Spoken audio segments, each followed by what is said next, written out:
Jayashree asked me for my formal introduction, so I sent her a paragraph, and then it's important. It's important, yeah, on some level, but on another level, what I would just like to say is that I really am in a way kind of like facilitating this journey.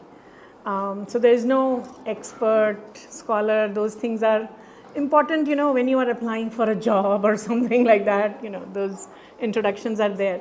And just having been in the fold of this family of Sri Aurobindonian devotees, I think the deepest aspiration that many of us have and nurture and want to cultivate and work more towards is to be as sincere a child of the mother, the divine Shakti that is behind everything that we see and that we don't see, that is running the whole Srishti, the whole manifestation. So if we can just be a sincere, completely transparent child of that divine mother, that's really the truth that our culture has been emphasizing for millennia, and just we keep forgetting it, and we need reminders of that from time to time. So before all this jingoistic talk about India as the guru of the world and Vishwa Guru, I say jingoistic in a sense, but it's actually not just that, because there is a very deep truth behind that statement, because that has also been the case, that we have been guru of the world, and yet we cannot be a teacher of the world, a guru of the world, if we ourselves don't rise up to that truth. So before we can truly deserve that status of being Vishwa Guru, we have to do a lot of soul searching, a lot of coming back to the truths of our culture. So I think that's the intention with which I have been actually taking up this work of facilitating studies and exploration in Indian culture. And as Jayashree mentioned, there is something that happens in a very good way when you live for a long time outside India, because that's when certain things begin to come to you in a very concrete way, that everything is so good in this other culture or other context that I'm part of, financially, economically, socially, pop culture wise, everything is there, and yet something is not there. So that search that begins for a lot of people who find, for various reasons, many times out of their own choice, in some sort of a displaced cultural setting, brings them back to it in a deeper sort of way. And if you think about it, a lot of our freedom fighters had to go outside India to recognize the need why freedom was so important, starting from Sri Aurobindo himself. So what I thought I will do during these 3 days is to just give some pointers, though I have a lot of material in your packets, but this is not all meant to be consumed during these 3 days. There are just some sections we'll be highlighting. So just relax and go through whatever I have prepared and ask questions. I bring a lot of slides, don't be intimidated. We can even just stop at slide number 1 and it will still be hopefully some sort of a looking within. Because what I've also found is that exploring India is sort of like exploring ourselves, not because we are born in this land, but in a way the very fact that India, the English word India, India starts with I, and for a one particular reason, I guess, because it is about I, the aham, not the ego aham, but the Atman aham, the Sanskrit akshar a, the first akshar a. Akshar itself is very interesting, the one that doesn't move, that is immobile, akshar, which is the word. So in that sense, I. And a journey into India is a journey into self. So the idea of Indian culture and self-development really sort of go together. So with that intention or with that aspiration, I've put together this material on Sanskriti cha Swadhyaya. Cha means and in Sanskrit. So let's just first, before I even begin my thing, let's just have a little meditation on what does the word Sanskriti mean. We know the English word culture, but what does this Sanskrit word Sanskriti mean? Anybody wants to just take a guess? Tradition, okay. Anything else? Identity. Huh? Identity. Identity, okay. The Sanskrit word Sanskriti. Okay.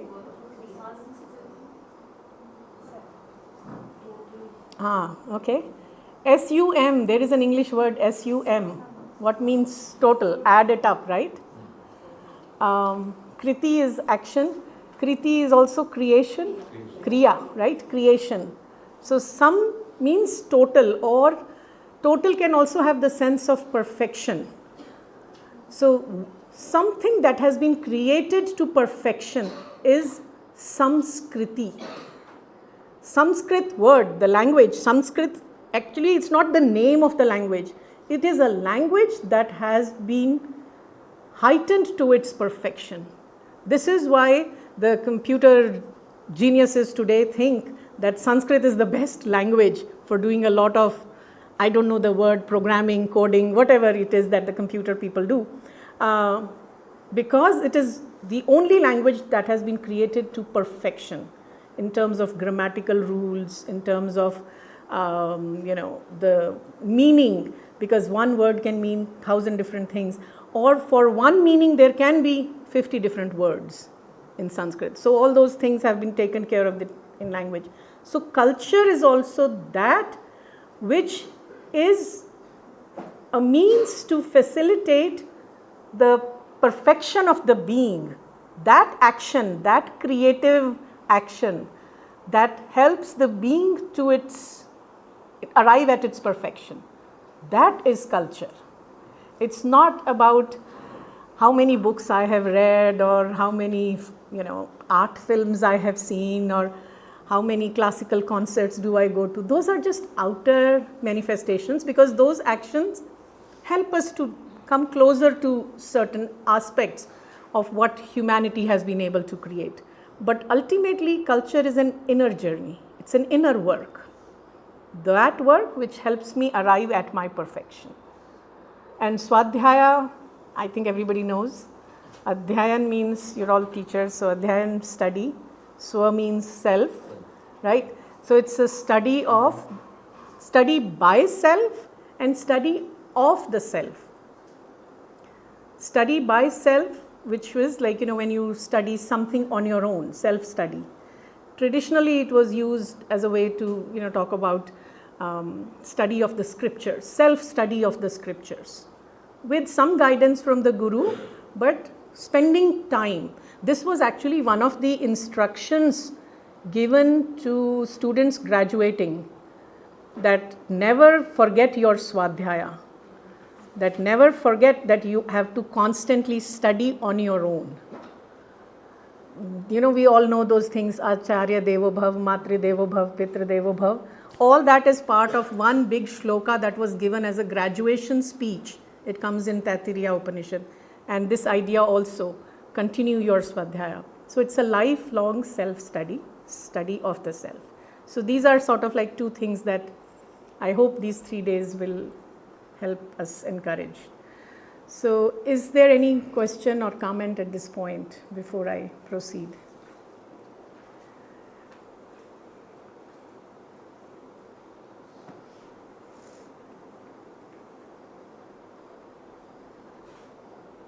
Okay, so with my pranams to my gurus, I begin with the first, and throughout this my presentations, you'll see mostly Sri Aurobindo's and Mother's words. very few, I'll try to kind of interpret them, those words, and interpretation probably is not the right word, but maybe simplify some of those messages, some of those paragraphs, quotes in my own humble way. But I want to really have their light be our guiding light throughout. So I want to begin with this first invocation, sort of like that. And if anybody would like to volunteer, if they can read it on the screen, that will be great, or I can just read it from my screen. This is a message the mother, who we all call as the mother. She was the spiritual collaborator of Sri Aurobindo. And if there are more questions about who is this mother and why everybody know her as the mother, Sri Aurobindo started calling her the mother, so everybody called her the mother. So we can have those informal during our breaks and things like that. So this was a message or an invocation she had read out on 15th August 1947. There can be no better message than that. So anybody wants to read?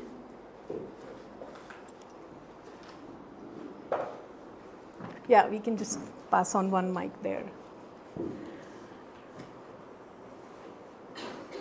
O our mother, O soul of India, mother who has never forsaken thy children even in the days of darkest depression, even when they turned away from thy voice, served other masters and denied thee.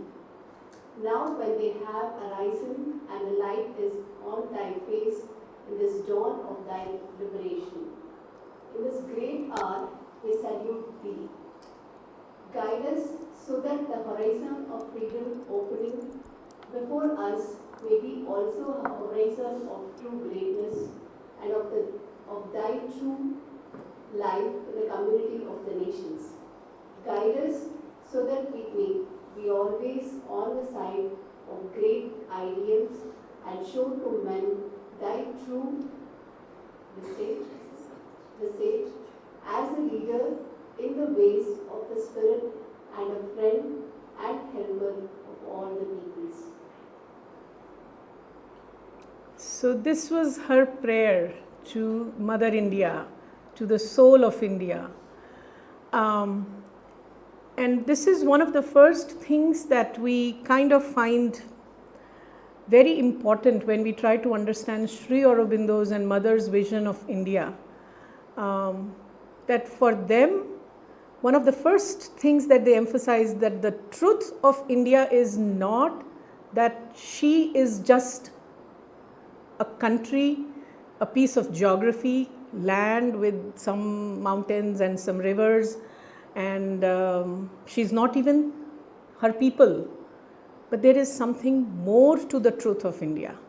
And that truth is that Mother had said that she is a goddess, just like Shiva is a god.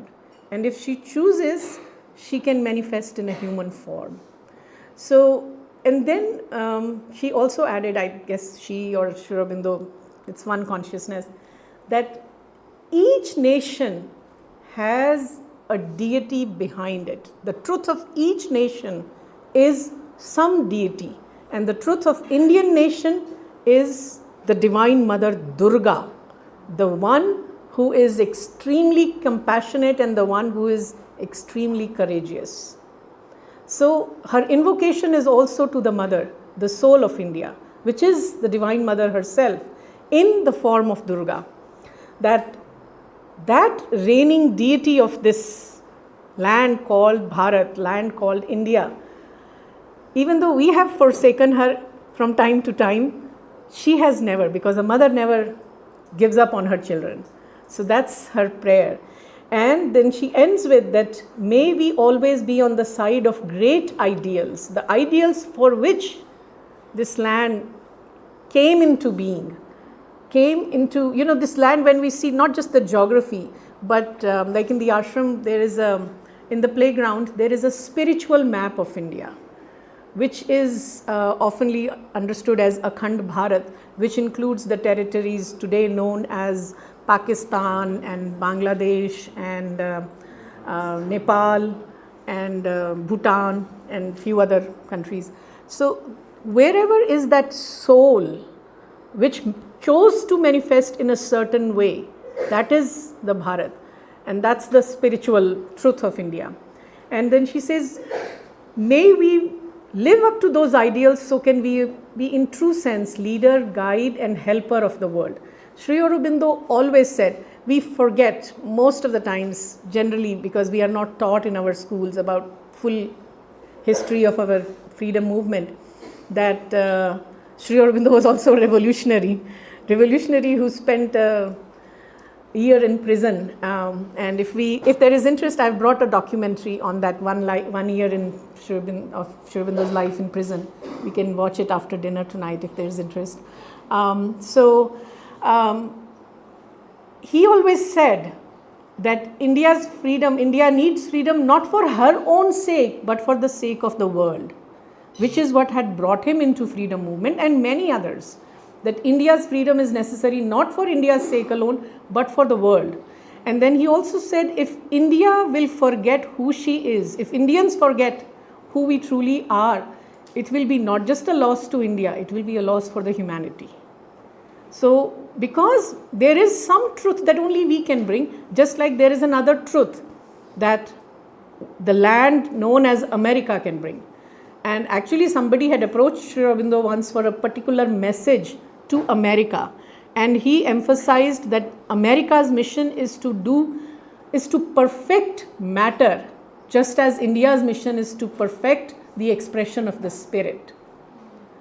So different nations have different expressions of that one divine, and each nation has been given a certain mission.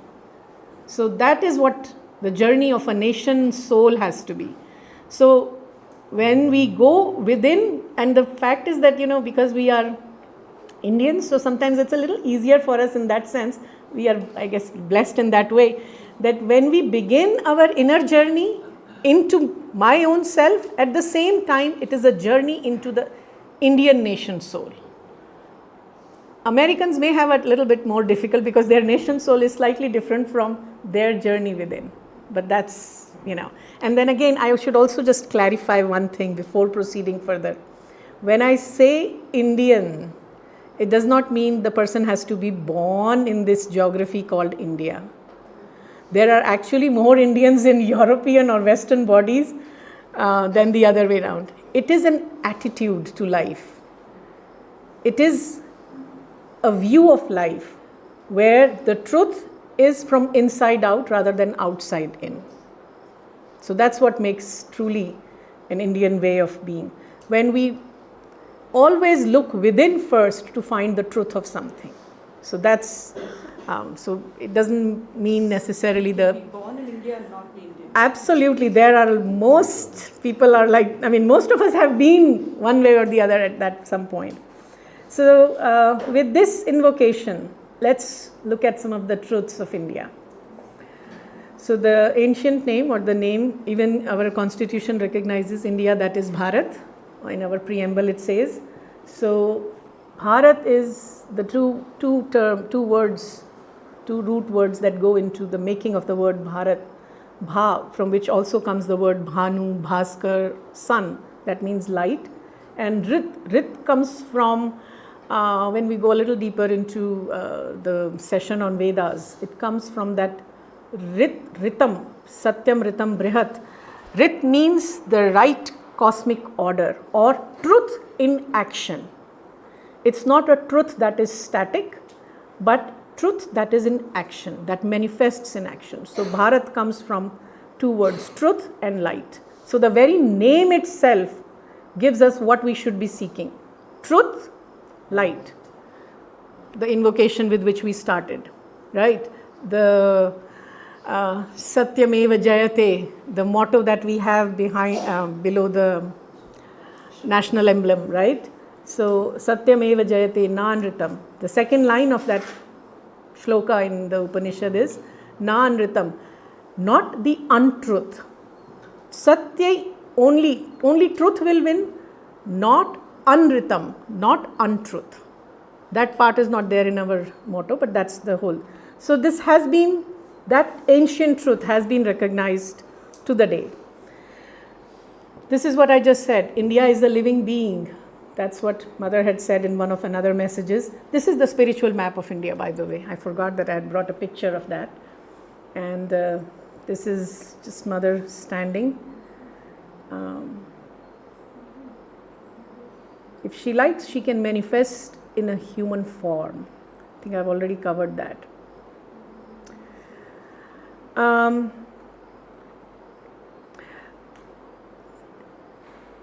Have you all heard the name of a scripture called Vishnu Puran? Right? So in Vishnu Puran, there are 3 shlokas that emphasize the idea of gods wanting to be born in this land called Bharat. And in the interest of time, I'm going to skip the mantras, a discussion on that, but I'll just read. I found them, that I had them in my notes. And so that's, there is sometimes a debate. Where is this word Bharat comes from? Yes, there is the Mahabharat connection also, Dushyant, Shakuntala, Bharat. But in Vishnu Puran also we have this word called Bharat. So this is what these 3 shlokas just quickly translate to. I'm just going to read that out. Oh, what auspicious deeds have the people of this land done, that the divine himself has become pleased with them. Deeds by which they have obtained birth in this land, a birth which is the means for the service of God.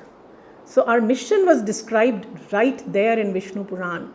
When you are born in this land, it's a birth that is means for the service of the divine. We gods too keenly desire to have this good fortune. What have we achieved by winning this heaven? These gods are the beings of heaven, small in itself, but involving austere sacrifices, penances, fasting, gifts, and other means. Here in the heaven, the gods are saying, we lose the very memory of the lotus feet of Narayan. What is Narayan? Narayan is the indwelling God, that which is there in the Nar, in the being itself. We lose the very memory because there are stories in various Puranas about how gods get too puffed up by their godliness. And then the supreme being has to come down and show, you are nothing. There are many stories like that. We'll come to 1 or 2 stories in some of the sessions. And the 3rd shloka says, so we lose the very memory of the lotus feet of Narayan due to an abundant exuberance of sense enjoyment. Gods have the same problems that we humans have. But we humans are lucky that we have something in us, and we'll come to that in one of our sessions, which gods don't have, that is called psychic being. Something that aspires to go beyond the limits, which gods are not blessed with. And the 3rd shloka says, far better it is to win a few moments of life in Bharat than aeons of life in these celestial regions, because in that pious land, heroic souls can achieve in a moment the state of fearlessness in God by renouncing in Him all their actions done by their perishable bodies. Entire Karma Yoga in one shlok. If we can, first of all, fearlessness, then complete renunciation of what? Of all our actions, everything that we are able to do, if we can constantly offer it to the indwelling Narayan, to the God within, to the supreme presence within and without. If we can constantly do that with fearlessness, this is an amazing thing that our culture teaches, fearlessness. And if you read the lives of many of the revolutionaries, and actually Aurobindo has written a lot about his prison life, which is the basis of this documentary that has been made. Almost all his words, along with some historical research. He found that fearlessness as the leading quality, the one quality that all of us should inculcate. And Swami Vivekananda spoke about that. Many other great thinkers, people who have left a mark on our Sanskriti, they have talked about this Abhay. All our gods are shown with this mudra of Abhaydan. Do not fear. And that's at the root. In fact, you've all heard of the 6 ripus, Shad Ripu we call that. Kam, Krodh, Lobh, Mad. Mother added one more. She said fear. Fear is the basis of all those Shad Ripus. So once we can get rid of the fear, we can be purified in that way. So this is the glory, the mahima of this land we are born in. Then the question comes, if this is so glorious, why should we bother to study about it? Why are we gathered here? Why study our past? And there we find a very good answer in Sri Aurobindo. So like I said, I'm really not doing much. I love to read Sri Aurobindo and Mother, and I find all the answers there. So that's my sadhana, to go within through their work. So in one sentence, the answer is, why worry about the past? Why study about these great ideals of the past? Because the greatness of the ideals of the past is a promise of greater ideals of the future. In essays on the Gita, Sri Aurobindo wrote, which is part of our tagline of one of the verticals of Sri Aurobindo Society, Aurobharti, which focuses on studies in Indian culture. The tagline of that vertical is, from past dawns to future noons. This is a sentence of Sri Aurobindo. We are not the children of past dawns, the glories of the past. We come from that, but we are children of the noons of the future. This is the reason why God gave us eyes that look in front, not in back. So study the past so that we understand where we are in the present and then work towards the future. Greater ideals of the future. This picture is just, so this is like an example of eternal truths, new forms. This was taken in 2018, 50th year celebration of Aurobindo, which is an experiment, a living experiment in human life, human unity, just close to Pondicherry. Some of you were there recently. And the Matri Mandir, you can see. On few days in a year, including New Year, there is a special meditation with a dawn fire. It's not a bonfire, it doesn't happen at night, it happens at dawn. So this is a picture taken from that. On the 50th year, they did some very special ceremonies, including inviting our Prime Minister. But on this particular day, they had, you see these little blue things? They are water drops, paper cutouts of water drops from various countries of the world. So they had asked for waters of various rivers across the world. And they had poured in a certain urn at the back. I mean, I don't know if this is big enough. That urn is the urn of human unity. Can I expand this picture a little bit? Is it possible?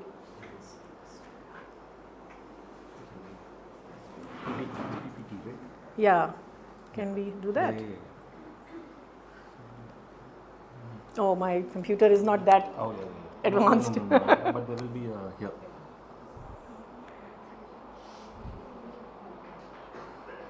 Yeah.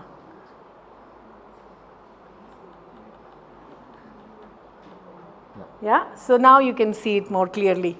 So this urn is the urn of human unity. So when Aurobindo was inaugurated in 1968, soil from I think 124 countries was brought and put into this little urn, which is sort of like a spiral. So when it was 50th anniversary, they had asked for water from various rivers, and these paper cutouts just have their names of the different rivers and the countries from which they had come. So this, I just wanted to show that. So we can go back to, huh? Yeah. So, okay, so this is, Aurobindo is city of the future. The mother and Sri Aurobindo both said this is because it started after Sri Aurobindo had left his physical body, so most of the texts that we have about Auroville are from the mother. She said it's a city the future needs. It's not just a wishful thinking, but it's a need of the future to build a city like that. It's a dream. So we don't need to go into the harsh realities that it's nowhere close to the dream. But another reason why we should be spending this much time on understanding the truths of India, because there is something that again only India can provide. And there is always this constant quest that we human beings are, we have. We are never satisfied. It is because of that one thing that gods don't have, which is the psychic. We think we need this much, if we can get this much pay scale, I'll be happy. We arrive there and there is something more. We reach all the material success, there is something more. If only I find the right partner in life, I'll be happy. We find that and yet there is something more. So there is a constant quest that we are on. And beneath that constant quest, there is something else that we are seeking. And there again, we have a very good answer from Sri Aurobindo. Simple and yet very relatable.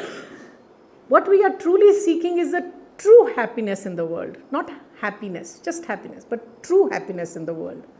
That is what is the right terrestrial aim of man. Terrestrial as long as we are on the earthly plane. And that true happiness, he says, lies in the finding and maintenance. So first we have to find and then constantly maintain a natural harmony of spirit, mind and body. That is actually what we are seeking. True happiness, which lies in this finding and maintenance of the harmony between spirit, mind and body.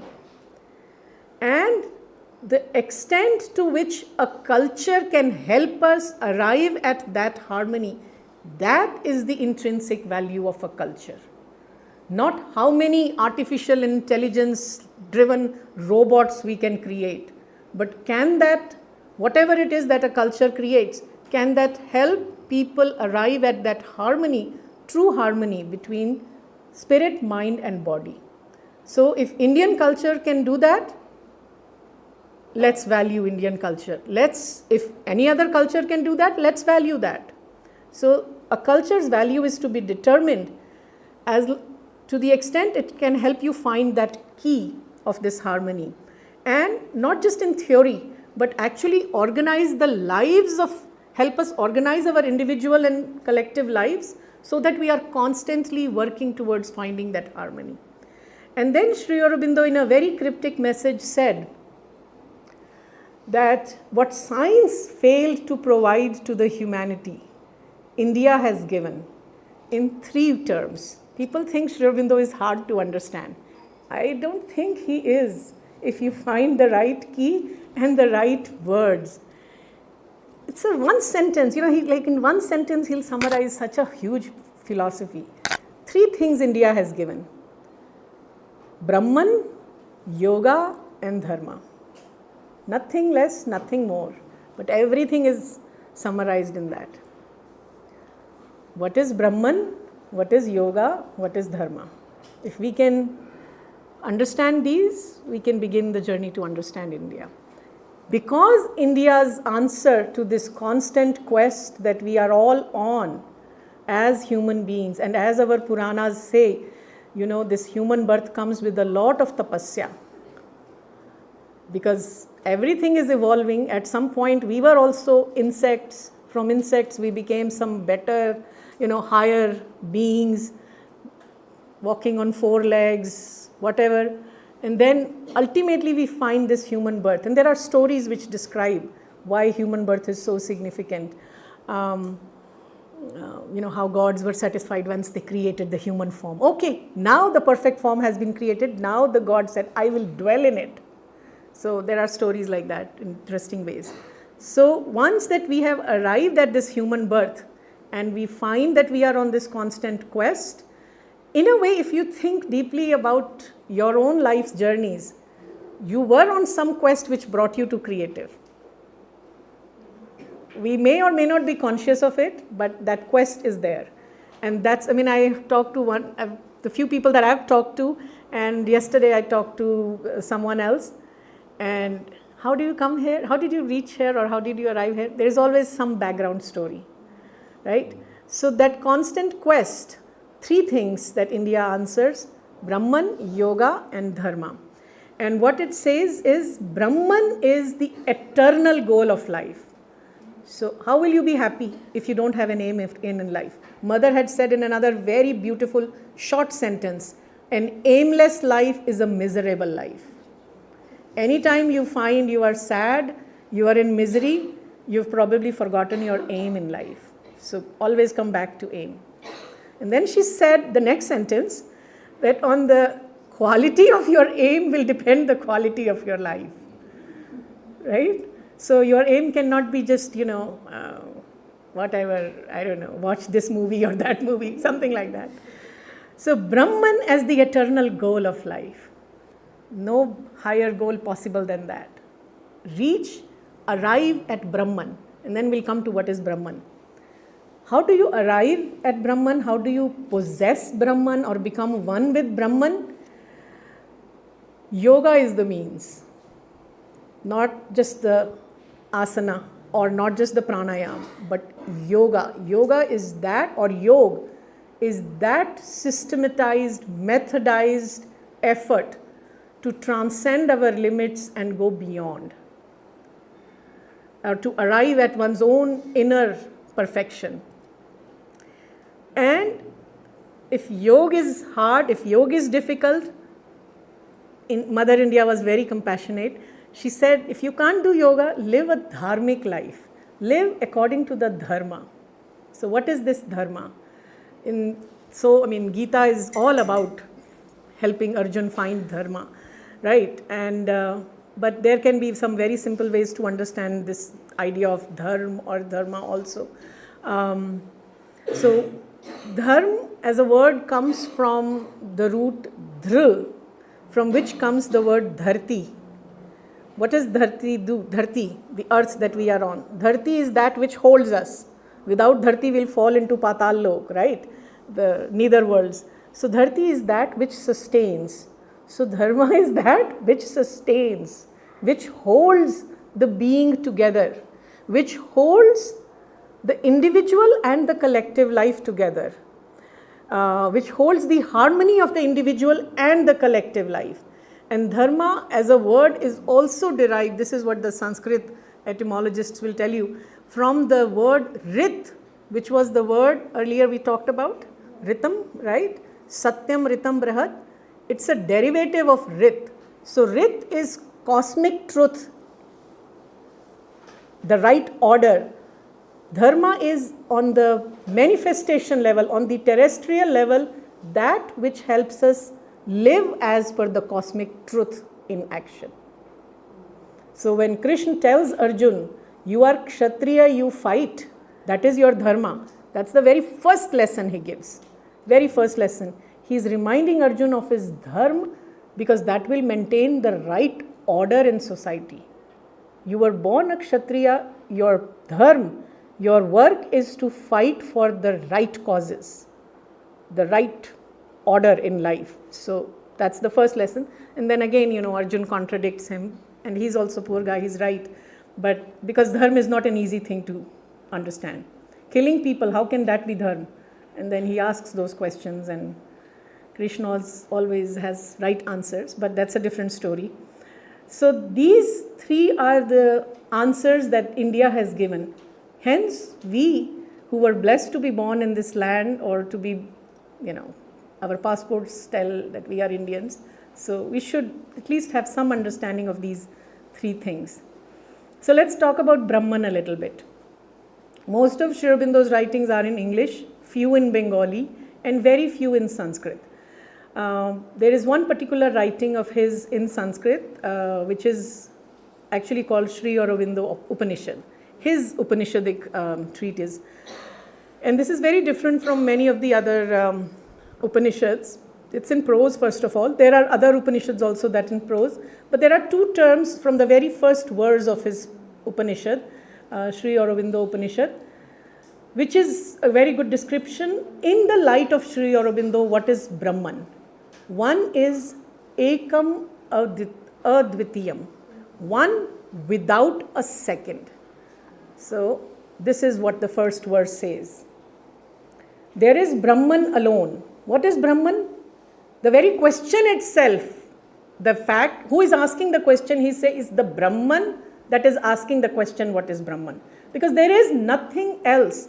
Ekam Advitiyam. Ekam ev Advitiyam. Only one without a second. So there is Brahman alone, the one without a second. Being and non-being are its forms and is also beyond being and non-being. There is nothing else except that. There was once a very close disciple of Sri Aurobindo, Nirod Baran. In the ashram we all say his name as Nirodda. He was one of the few rare ones who had the audacity to kind of ask all kinds of weirdest questions to Sri Aurobindo. There's a lot of humor that Sri Aurobindo had, which only Nirodda could bring out, because he would ask all kinds of questions. So once he asked the question, what is Brahman, Guru? He used to call him Guru or some other names, Sir, many things. So what is this thing called Brahman? And so Sri Aurobindo said, I have to knock you on your head. You've been here in the ashram for so long. You're asking such a fun, basic question. And then he reminded that the one who is asking is Brahman. What is being asked is also Brahman. And the one who is replying is Brahman. What is being answered is also Brahman. The instrument with which I am writing this in the notebook in which I am writing, it is all Brahman. It's a very humorous sort of passage. Actually, I have it. I found it in my notes. I had forgotten. Yeah. So this is Sri Aurobindo's reply to that question. Should I read it? Yes. Okay. Brahman Sir, Sri Aurobindo write to Nirodha as Sir. Brahman Sir is the name given by Indian philosophy since the beginning of time to the one reality, eternal and infinite, which is the self, the divine, the all, the more than all, which would remain even if you and everybody and everything else in existence or imagining itself to be in existence, vanished into places. Even if this whole universe disappeared, Brahman would be safely there and nothing whatever lost. Now here he starts. In fact, sir, you are Brahman and you are only pretending to be why. In the archives, there are no names given, but we know this is a letter by Nirodha, and this is a response to Nirodha because Nirodha himself has written about it. In fact, sir, you are Brahman and you are only pretending to be Nirod. When Z, somebody else, when Z is translating X's poetry into Bengali, it is really Brahman translating Brahman's Brahman into Brahman. When X asks me what consciousness is, it is really Brahman asking Brahman what Brahman is. There, sir, I hope you are satisfied now. So that there is nothing beyond, because the beyond is also Brahman. So that is the eternal goal of life, India says. If you can arrive at that infinite, and then Sri Aurobindo will make it slightly more complicated in his other writings, that infinite is not an abstraction. It is a concrete being. But we don't have to go there today. What is that infinite being? But so that is Brahman. The second truth of the Brahman, Sri Aurobindo explains, which is very different from the traditional Advaitic, monistic understanding of Indian philosophy, is that what we see in existence today is just as real and concrete and true as that Brahman. So when Shankara said only that Brahman is Satya, Brahma Satya Jagat Mithya, the universe is all mithya, falsehood. Sri Aurobindo in his spiritual realization experienced the truth of this real, concrete, messy world that we are part of. So the second statement which I have highlighted is, the world is also Brahman. It is true, not false. So this is one very fundamental difference that Sri Aurobindo's integral yoga brings to the Indian spiritual tradition, that just as the Brahm is Satya, this Jagat, what we see with all its problems and chaos, is true. Does that make sense? You know, his answer is very simple. I am seeing it. How can it be non-true? That means my eyes, the vision that I have been gifted by God, something is not right. How can God create something that is not perfect? But then the answer that he gives is, yes, there is a lot of chaos, because this world is still not the true manifestation of divine's will of what a perfect existence can be. So he talks about all this journey that I guess this is divine's journey in a way, spirit's journey in a way. This is all a progressive unfolding of that truth. We are not done yet. This is a work in progress. Imagine just 100 years ago, we didn't have so many things that today we take for granted, right? Simple things, mixer, blender. Poor women have to work so hard to piecify their rice and dal for their daily meals. And today, because of this simple thing, and how did that simple thing come about? We just forget, we take it for granted. Imagine how much mental consciousness has gone into creating that one simple gadget, right? Computers that we take for granted. I wouldn't have met Jayashree if we had not had computers. You know, COVID lockdown in a way kind of brought that so many things together, right?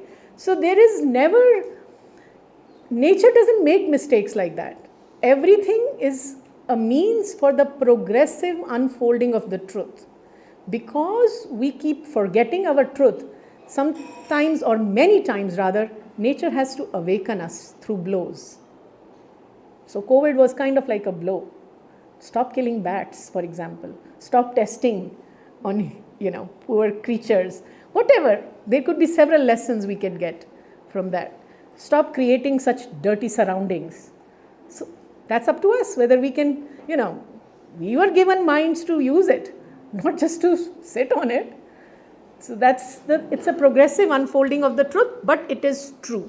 It is not false. That's one very important thing. Yes. And I should probably also take a little break. Yeah. No, tell me. I know we've discussed this a lot, but since you already touched upon it, it's good for us to go into the difference between Sri Aurobindo's path and say what Adi Shankara told. Okay. Right, a little bit more, because I don't know life divine, life itself being divine, and life on earth being divine versus only moksha. Nothing here is real, so we need to escape. Yeah. Okay. Okay. Oh, yeah. Before we get to that, I don't know if there's any other question based on what I have shared so far, or is it way too high or way too complicated? Just feel free. Yeah. One without a second. He says, when he says one without a second, it's not just one he's saying without a second. I wanted to hear more on that. Yeah, okay. Because when there is a second, there is a duality. And everything begins from a place of oneness. I don't think it's a coincidence that you are building a oneness temple. Because there is really one. We are all, this is a very interesting philosophical dilemma also that Hindu philosophy, Indian philosophy has worked through that if there is one, then why do we have many gods, for example, right? And we forget that they are actually all the many are also one. But I'll just tell you from with a story. And this is a story Mother uses to describe how the creation begins. And I think oftentimes many of our doubts are cleared when we go back to the origin of how it all began. So I'll tell that story and then I'll come to Shankara and that. Just in very brief, that also I'll touch upon that. So so in all our scriptures we have various stories of creation. But in various other primitive traditions, primitive is not the right word, ancient traditions, there are similar versions of the stories. Actually, if you go back to Rig Veda, Book 10, Nasadiya Sukta, which describes the whole creation, it also gives you that sense of one. And I think probably in your notes I have included that. If not, then I'll show it at some point. But Mother has retold that story using bits and pieces from the Vedic story and from the Chaldean, the Western mystic traditions, or rather the pre-Christian mystic traditions of the West. So she said that in the beginning there was one. Not without a second, just one.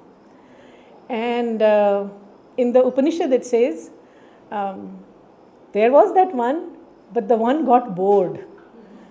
And ekaki na ramate, that's the phrase that comes in one of the Upanishads. Because how will you entertain yourself when you are just one? Right? So this one wanted to be entertained.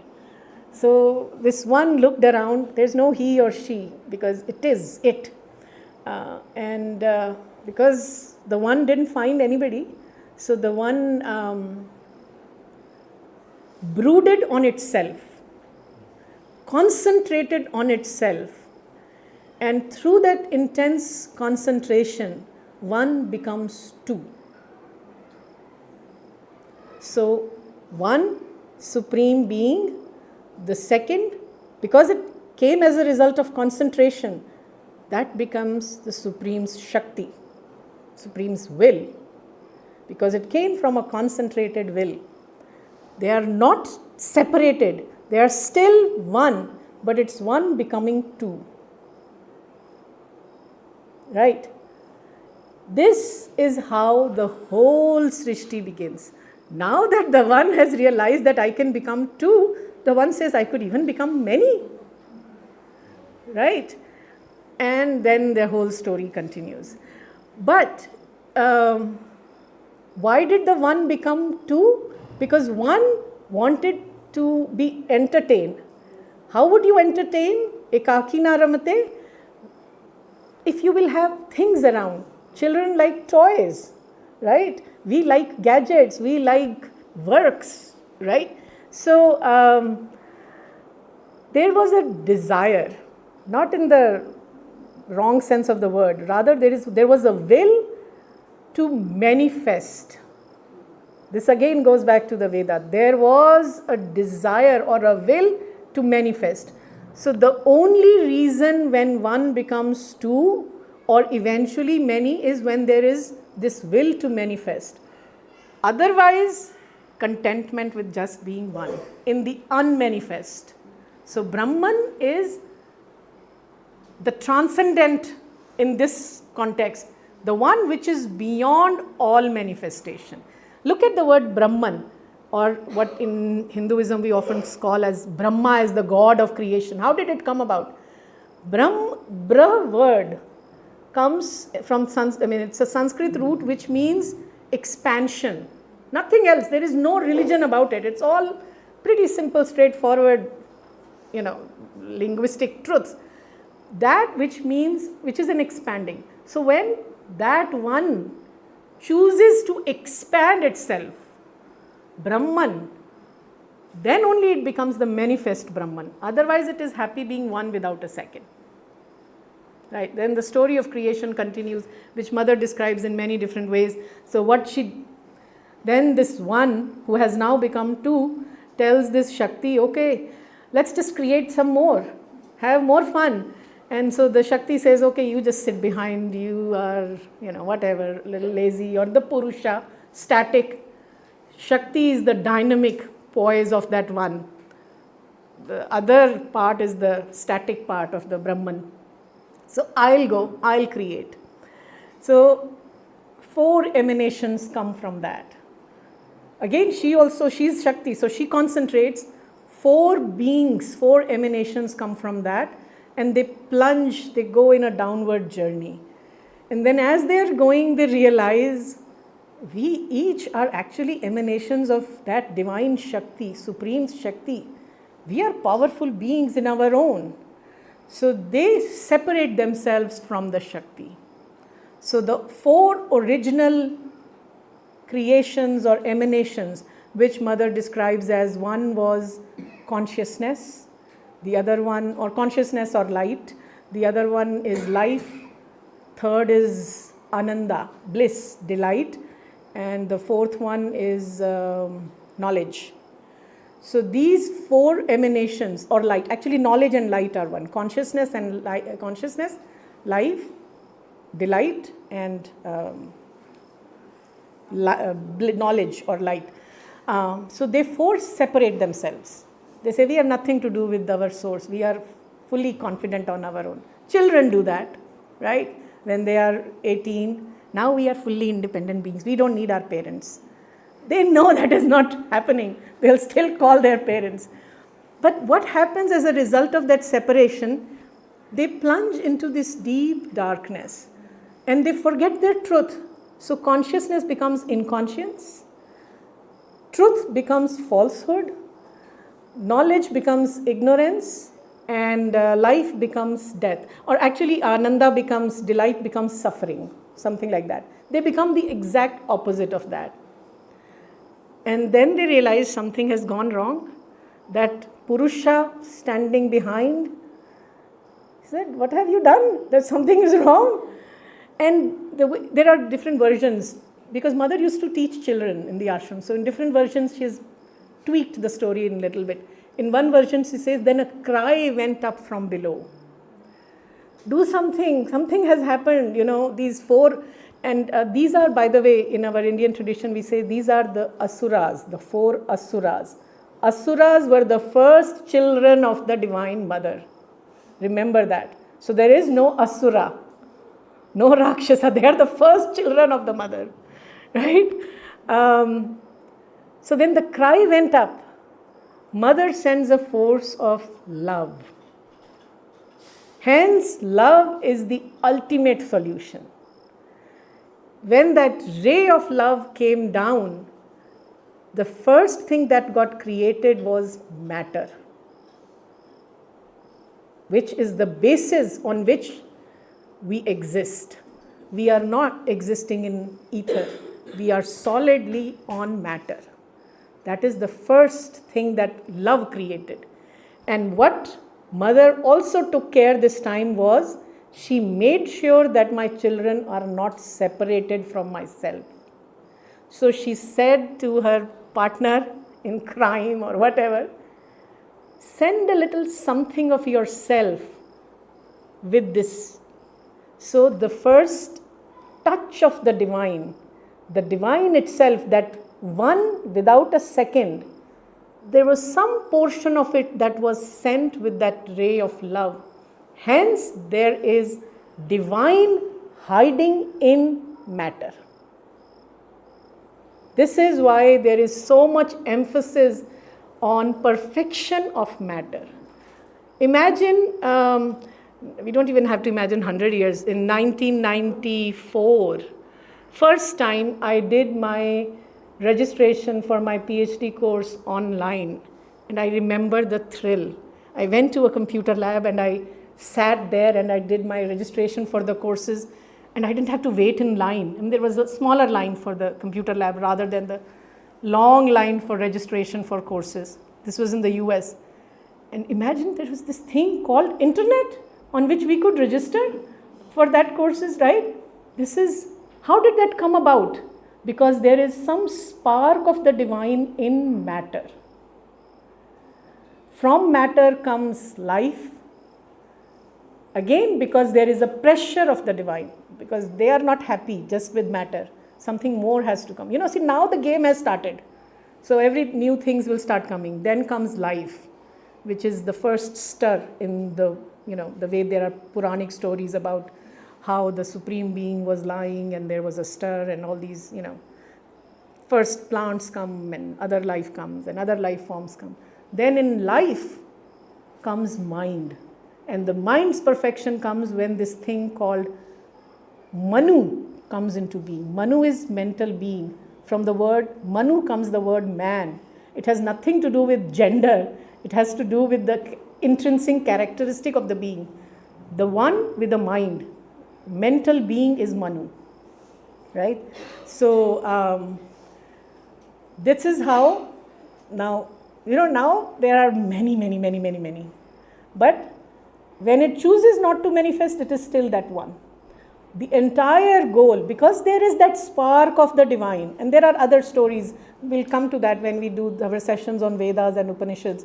There is a story about Agni hiding, and then, which tells you about why we are on this continual quest and things like that. So does that answer your question? Yeah? Because there is divine in the matter, that divine in the matter also has to be brought out, also has to be unfolded, which is why Sri Aurobindo's teaching emphasizes so much on that you have to work towards bringing out the divinity in everything. In your mind, in your emotions, in your life, in your work, in your handling of the matter. How you take care of your possessions, right? Mother says very emphatically, if you cannot take care of anything, you do not have a right to possess it. So don't have more possessions until you can take care of them. What a nice way to teach minimalism in that way. Yes. Can I just come to finish the same story addressing her question? Then we can take yours. So because there is this progressive descent of the divine, there has to be a progressive ascent of the divine back to that one. So it's a leela, it's a game in some ways. But because progressively divine has chosen to keep hiding itself into smaller and smaller concentration of the spirit, there has to be a reverse movement also. And this is why Sri Aurobindo says that Shankara's realization was up to this point that you can arrive at that perfection, but only when you leave this body.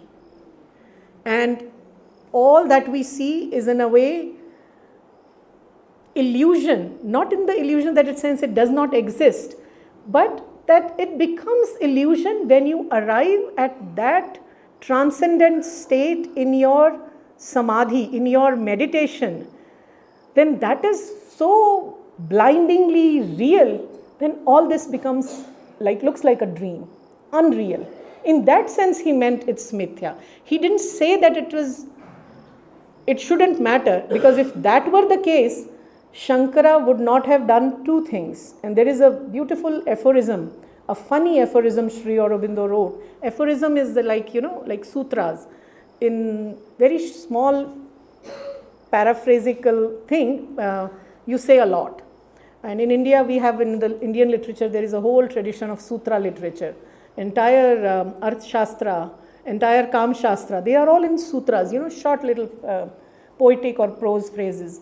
So in one aphorism, Sri Aurobindo says, Shankara belied his own philosophy twice in life. One, when he stomped around India, establishing mathas in all four corners. So there are 4 Shankara's mathas, right? If this Jagat was mithya, why would he run around? And that time there were no cars. Why would he walk around all 4 corners? Imagine, in 32 years only. He died at the age of 32. So he, in a way, he knew that the truth of this world is not untrue in that sense, except that it is illusory. It looks illusory when you are in that transcendent state.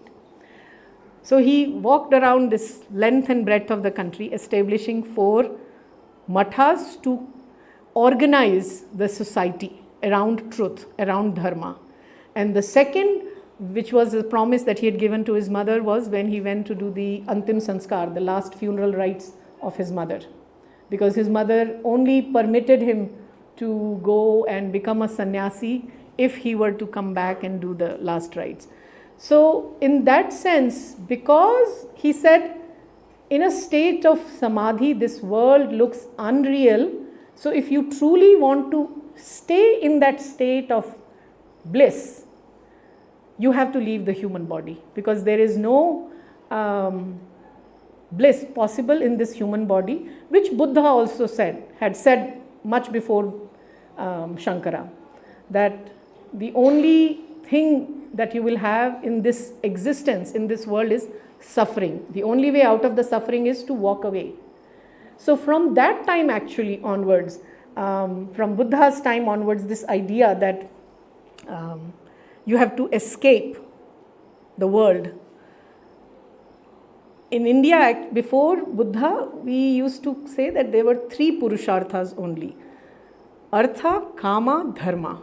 Moksha got added later on in many of the later texts, post-Buddhist texts. Moksha means liberation, simply, mukti, freedom, liberation. From Shankara's point of view, it will be liberation, or from Buddha's point of view, it will be liberation from the world of suffering. But from Sri Aurobindo's point of view, moksha, liberation, is from ego. Because even in post-Shankara literature, there is a lot of emphasis on Jivan Mukta. Bhagavad Gita is a very good example. Bhagavad Gita, Sri Krishna says, see, I don't have to do any action. I'm not attached to anything. And I'm still doing action.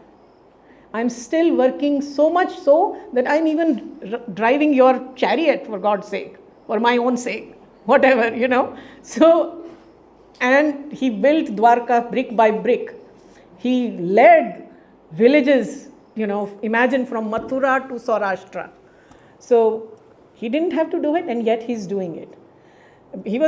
Krishna in his spiritual history is one avatar who was very aware of what his mission was. All avatars are in some sense, but Krishna is specifically spoken of like that. But Krishna was working in that Jivan Mukta way. In a way, Shankara was also working in that Jivan Mukta way. He had arrived at that bliss, and yet he was doing action. So Jivan Mukta, one who is mukt while yet in the body. So there is a way to work without a sense of I in it, without a sense of ego in it. All, or not all, but most spiritual masters, most self-realized, actually that is the word self-realization truly means. One who has realized the self with the capital self, S, which is the Atman. In ordinary English we call it soul, but in Sri Aurobindo's terminology we'll see soul is more like a psychic being, which is a projection of this Atman. So once you have realized that true self, naturally the next step of that realization will be that this self that is in me is also in you. There is no difference between you and me. So this is the beginning of that oneness. But a true Jivan Mukta is one who can stay in that state of consciousness throughout, not when I am only in meditation. Because after I come back from the meditation, I could say, oh, you haven't done this, or you are, not a good person, or you have done this to me, or that day you remember you said that to me. So where is the oneness? So in my samadhi, in my transcendental bliss, I can be very happy in the state of oneness. If I lose it the moment I come out of it, that is not true self-realization. That is not the Jivan Mukta consciousness. Does that answer? So that's the difference. So Sri Aurobindo would say, moksha is the goal, or is rather the starting point of his integral yoga. That's why he said in one of the letters, my yoga begins where all yogas end. Because up until that is a preparation. And again, he's not saying this in an egoistic way. Let's remember this. He's saying this because that is what his spiritual realization has been. And why this diversity of spiritual realizations? Because this is how spirit chooses to progressively unfold itself.